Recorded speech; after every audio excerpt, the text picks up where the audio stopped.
ठीक है guys, tab and slot के ऊपर हम लोग बात कर रहे थे लास्ट में। ठीक है, तो यहाँ पे आपको बहुत सिंपल सा ओवरव्यू है। आप जैसे ही यहाँ पे कर्सर रखते हो तो यहाँ पे आती है एज, तो कोई एज की बात करे तो जैसे कि मैंने ये एज पकड़ ली। ठीक है, मैंने पहले यहाँ पे क्लिक किया, फिर उसके बाद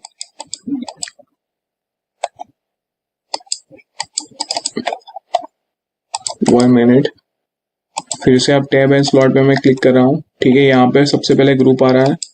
ठीक है, यहाँ पे एज अभी पकड़ में आ गई।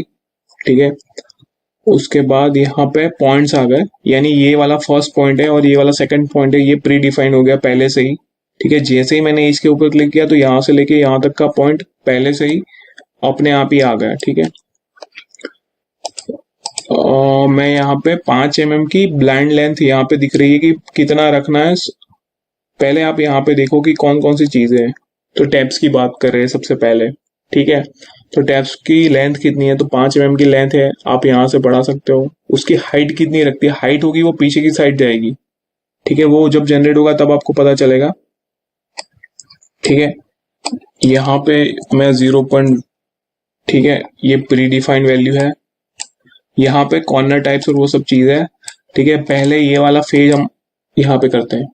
ठीक है, ये यहाँ पे पूछ रहा था कि कौन सी फेस के ऊपर आपको इंपोर्ट करनी है, तो ये वाली फेस के ऊपर हमको इंपोर्ट करनी थी। ठीक है, अभी यहाँ पे स्पेसिंग इक्वल स्पेसिंग आ रही है, स्पेसिंग लेंथ नंबर्स आ रहे हैं कि कितने नंबर्स के ऊपर आपको चाहिए, तो इस तरह से आपको चाहिए।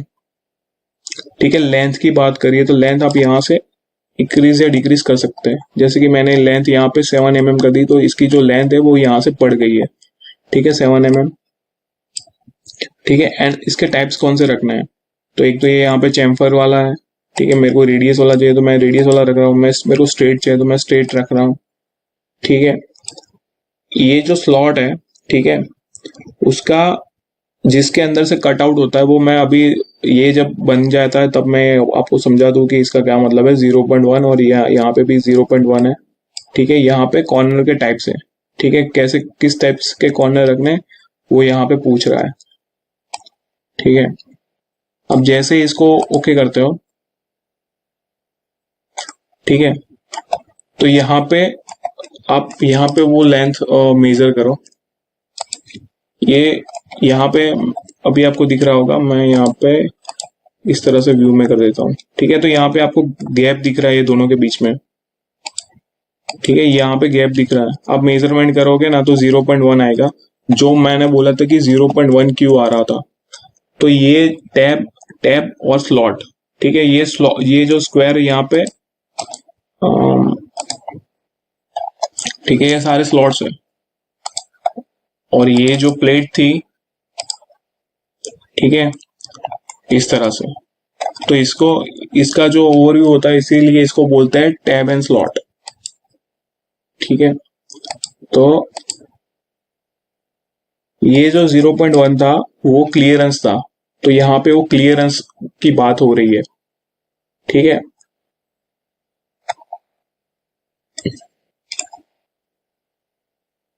ठीक है, आपको ब्लाइंड 5 mm की जगह पे ज्यादा रखना है तो वो आप रख सकते हैं।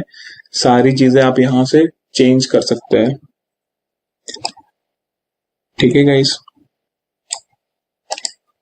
यहाँ पे इक्वल ऑफसेट भी आप क्लिक कर सकते हैं। ठीक है, ये आपको 0.1 से 0.2 करनी है, 1 mm भी करनी है तो आप 1 mm भी कर सकते हो यहाँ से।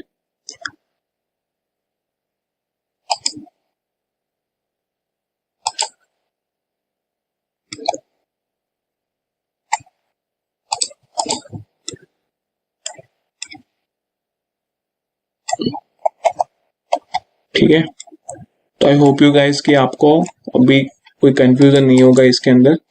ठीक है, तो इस तरह से आप सॉरी, यहाँ पे जो सबसे पहला आपने बनाया था वहां से ही आपको जो भी चीज एडिट करनी है वो यहाँ से आप एडिट कर सकते हैं। ठीक है, तो ये जो ऑप्शन था वो था टैब एंड स्लॉट। ठीक है, उसके बाद हम लोग यहाँ पे अभी मैं ये फ्लैंज को डिलीट कर रहा हूँ।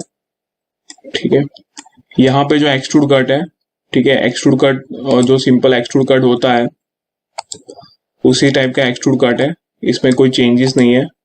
ठीक है, आपको सिर्फ स्केच करके जो भी आप स्क्वायर बना होल बना के जो यहाँ पे एक्सट्रूड कट करते थे उसी तरह से आपको एक्सट्रूड कट यहाँ पे मिलेगा। ठीक है, बट इसमें क्या रहता है कि एक नॉर्मल कट रहता है, जो शीट मेटल का जो फेस के ऊपर आपको कट चाहिए वही फेस के ऊपर नॉर्मल कट रहेगा यहाँ से। ठीक है, यानी कि जब भी शीट मेटल में कट करना हो तो शीट मेटल के अंदर से जो एक्सट्रूड कट होता है वहीं से हम लोग उसको एक्सट्रूड कट करते हैं। ठीक है, तो शीट मेटल और जो सॉलिड में है वो इतना डिफरेंस रहता है उसके कट के अंदर। ठीक है, तो इसीलिए एक्सट्रूड कट करता है शीट मेटल में से ही। उसके बाद है सिंपल होल। ठीक है, सिंपल होल में भी आपको सिर्फ सिंपली यहाँ पे, जैसे कि मैंने यहाँ पे एक क्लिक किया तो यहाँ पे एक होल जनरेट हो रहा है। ठीक है, मैंने 10 mm का होल दिया हुआ है। ठीक है, बेसिकली मैं ये होल का जो भी लोकेशन है, ठीक है, मैं यहाँ से एडिट कर सकता हूँ। मेरे को जो भी लोकेशन के ऊपर चाहिए मैं उसको प्लेस कर सकता हूँ। ठीक है, ये जो है ये होल इस तरह से यूज होगा।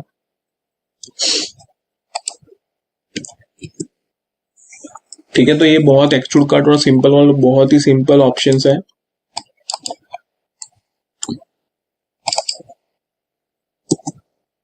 मैं इसके साइज अभी बढ़ा रहा हूँ, हम लोग अभी वेंट देखेंगे।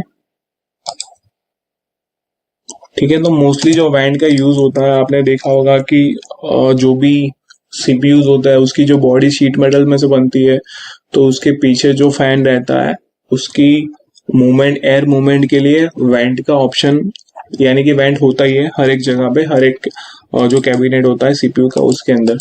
ठीक है, तो वेंट आपको क्रिएट करना हो तो मैं सिंपली एक स्केच यहाँ पे मैं,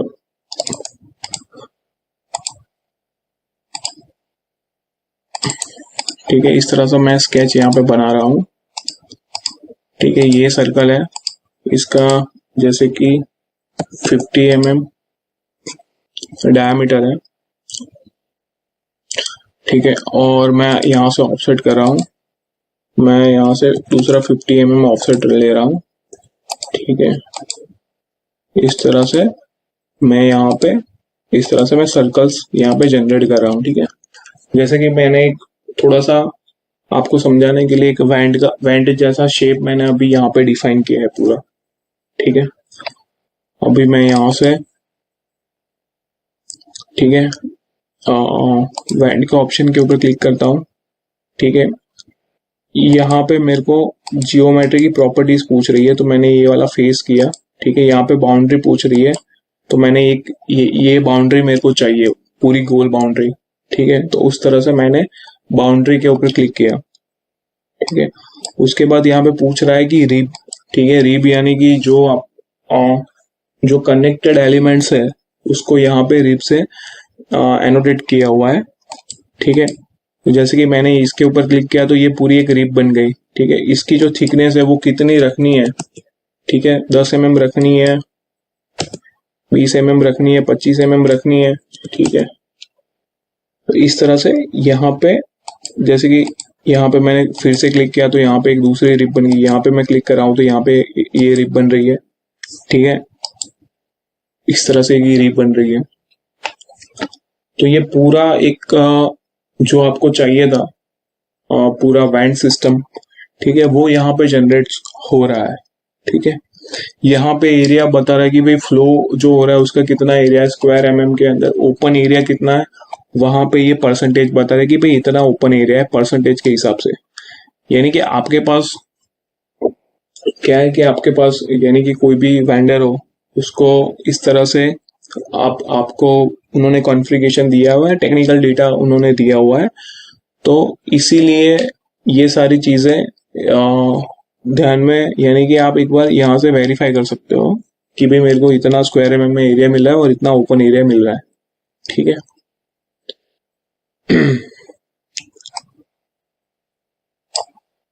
ठीक है, तो इस तरह से ये आप रिप के ऊपर क्लिक करके यहाँ पे इस तरह से एक शेप यहाँ पे जनरेट कर सकते हो।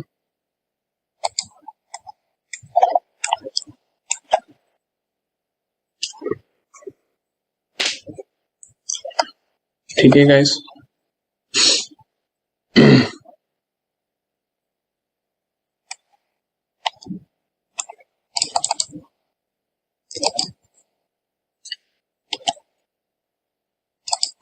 ठीक है, तो ये वेंट वाला ऑप्शन था, बहुत ही सिंपल ऑप्शंस है। ठीक है, आपको इतना, क्योंकि कभी कभी क्या है कि आपको देख के ऐसा लगता है कि वो चीज आपके समझ में नहीं आएगी, बट बहुत ही इजी है, तो इसमें आपको कोई प्रॉब्लम नहीं होगा। ठीक है, तो उसके बाद हम लोग नॉर्मल कट भी देख लेते हैं। ठीक है, नॉर्मल कट का यूज होता है नॉर्मलाइज ऑन नॉन।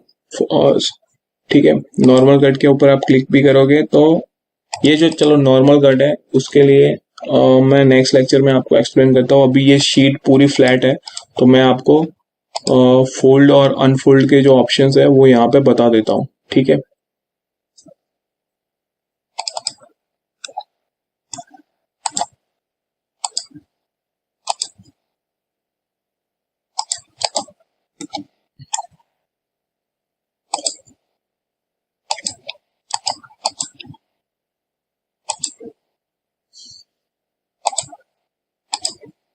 ठीक है।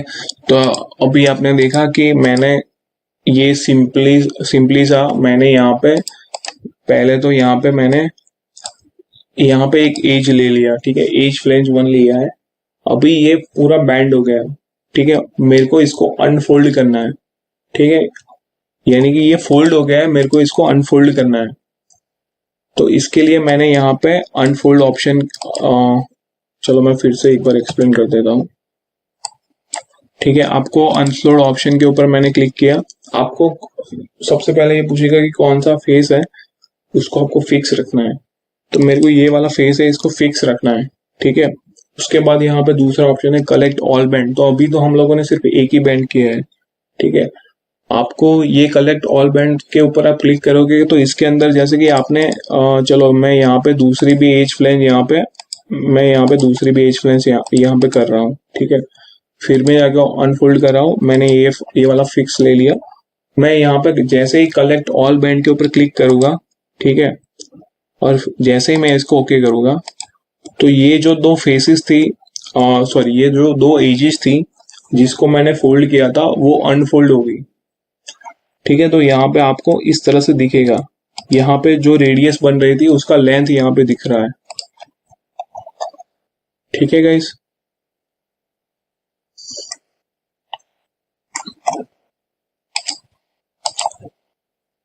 तो इस तरह से आपने, यानी कि जितने भी आपने बैंड्स बनाए हैं, ठीक है, ऐसा नहीं आप दो से भी ज्यादा यहाँ पे बनाते हैं। ठीक है, आप अनइवन लेंथ में भी बनाते हैं, तो आप हर एक को अनफोल्ड कर सकते हो अपने हिसाब से। ठीक है, जैसे कि अभी मैंने दो दो के ऊपर क्लिक किया था, बट अभी मैंने यहाँ पे अपडेट नहीं किया, मैं फिर से कलेक्ट कर रहा हूँ। तो ये चार अभी यहाँ पे शो हो रही है कि भाई एज बैंड 4 3 2 1, चार बैंड है, तो चारों चार यहाँ पे हो रहे, कलेक्ट किया मैंने, ओके कर दिया। तो ठीक है, इस तरह से ये अनफोल्ड हो गया पूरा। ठीक है, तो ये जो अनफोल्ड कमांड है ये इस तरह से काम करेगा। ठीक है गाइस, तो चलो आज के लिए मैं इतना ही रखता हूँ। नेक्स्ट लेक्चर में हम लोग एक बार नॉर्मल कट देख लेंगे, उसके बाद फोल्ड कमांड और जो भी रिमेनिंग पोर्शन है वो mostly sheet metal next lecture में खत्म हो जाएगा। ठीक है गाइस।